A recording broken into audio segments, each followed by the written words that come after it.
L'astral est comme la mer. Merci d'être ici avec moi une fois de plus, j'espère que vous allez très bien aujourd'hui, je m'appelle Marie. Bienvenue sur ma chaîne, ces informations peuvent être considérées comme de la science-fiction ou comme le spectateur le voit le mieux et je les publie uniquement à des fins de divertissement. Cependant, je prends mes informations très au sérieux et pour ceux qui ont des yeux pour voir. J'écris ceci le matin du 21 janvier 2025, beaucoup de choses ont été dites sur l'astral et j'ai trouvé qu'il est difficile à décrire, donc j'ai pensé à une comparaison entre la mer et l'astral. Cependant, il ne faut pas le prendre complètement littéralement car je l'utilise comme une tentative de définir l'indescriptible, surtout pour les personnes qui ne l'ont jamais vu ou l'interprètent différemment, par exemple, avec les mondes du rêve. Cela peut être un dispositif poétique ou représenter une métaphore. Ainsi, je compare la mer à l'astral comme une comparaison comme suit. Pour cet exemple, la mer a deux parties. Tout ce qui est au-dessus de la surface et tout le reste sous la surface. Au-dessus de la surface se trouve le monde des vivants, et sous les vagues se trouve l'astral. Le ciel serait l'astral supérieur, et tout ce qui s'y passe en surface et en dessous est connecté à une grande dynamique énergétique, mais je vais laisser de côté cette partie pour aujourd'hui. L'éther est dit être de l'eau à très haute fréquence. C'est donc de là que j'ai pris cette idée de comparaison. Les navires sont des personnes qui vaquent à leurs occupations en naviguant en surface avec peu ou pas de considération pour ce qui est en dessous d'eux. Pourtant, tout ce qui est sous la surface, l'astral, maintient tout ce qui est au-dessus à flot, en vie. Même les systèmes météorologiques au-dessus, dans le ciel, sont en réalité gouvernés par les courants marins et les dynamiques de température se produisant sous les vagues. Je sais que c'est plus compliqué, mais veuillez suivre mon raisonnement. Les navires sont des personnes dans le monde des vivants, donc quand un navire meurt, c'est parce qu'il a sombré dans les royaumes astraux, n'étant plus en surface dans le monde matériel. Et pourquoi un navire coulerait-il?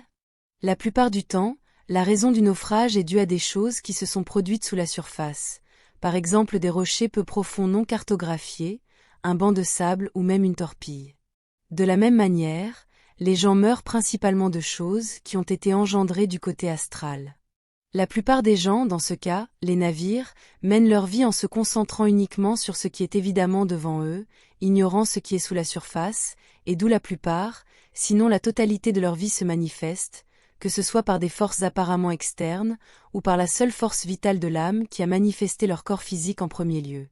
Pour la plupart des gens, l'astral n'existe même pas car il n'y a pas de preuve directe de sa présence, du moins pas dans le genre qu'ils ont été conditionnés à exiger comme explication, par exemple, quelque chose de scientifiquement prouvable.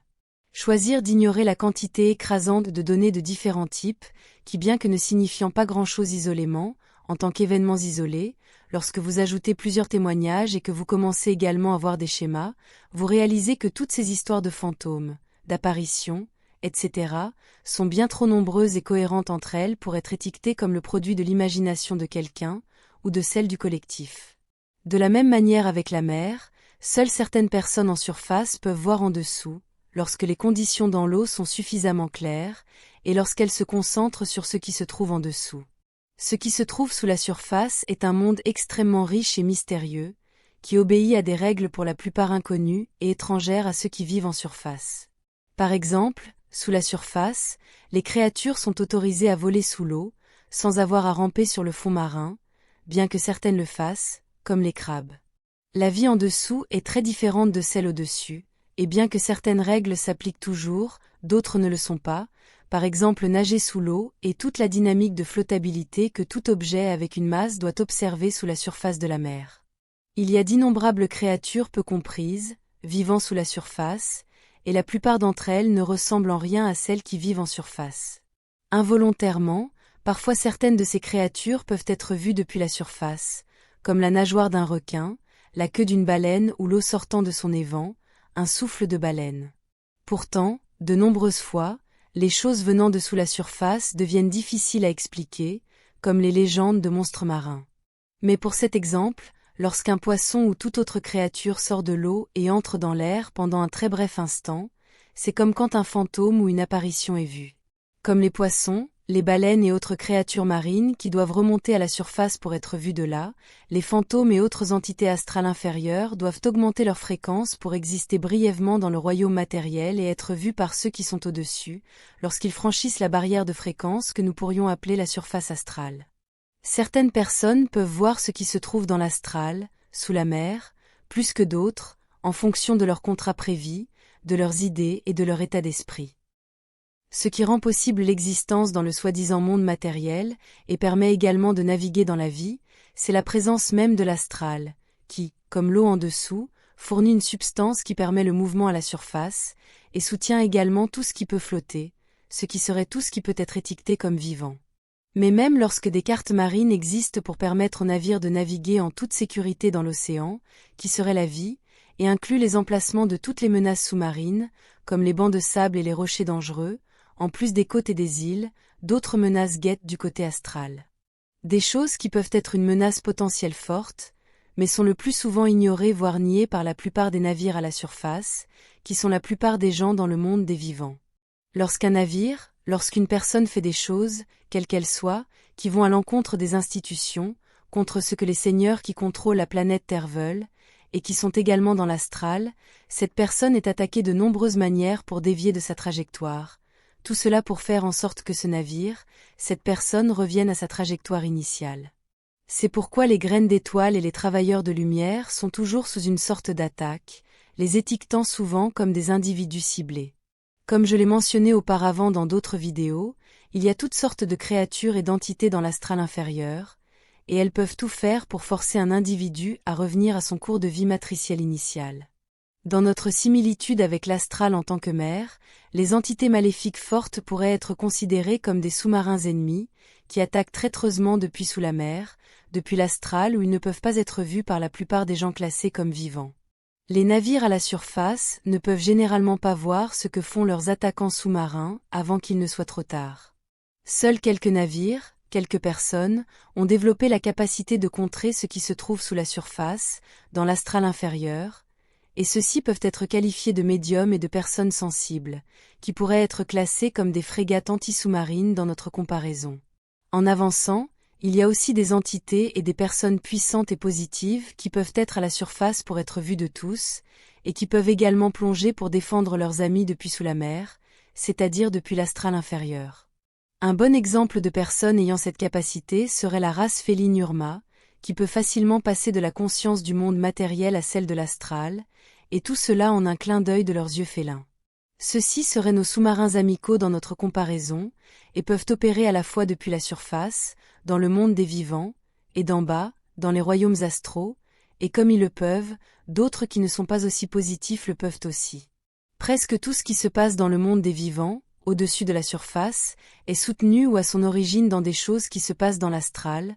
Pourtant la plupart des gens le nient et sont incapables de regarder sous la surface de cette existence que nous appelons la vie, et qui est définie par des idées, des pensées et des niveaux de conscience. Plus vous êtes conscient de ce qui se passe dans l'astral et de comment cela fonctionne, plus vous aurez de contrôle sur votre vie et sur la façon dont vous la manifestez. Ce sera tout pour aujourd'hui. Comme toujours, merci d'avoir regardé ma vidéo et d'avoir liké, partagé et vous être abonné pour plus. Cela aide beaucoup à faire grandir cette chaîne, et j'espère vous voir ici la prochaine fois. Avec beaucoup d'amour et d'appréciation, votre amie, Marie.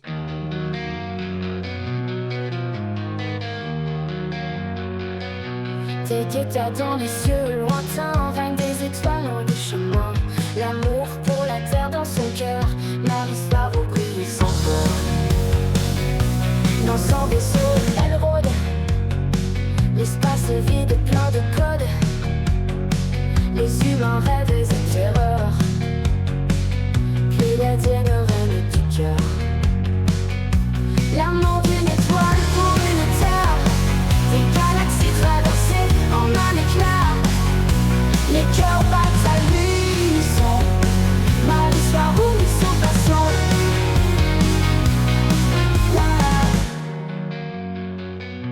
La distance brisée par un regard, vers la terre son esprit hagard. Message d'amour pour l'humanité, règne des cieux vérité. Dans la noirceur de l'infini, une lumière qui jamais fléchit.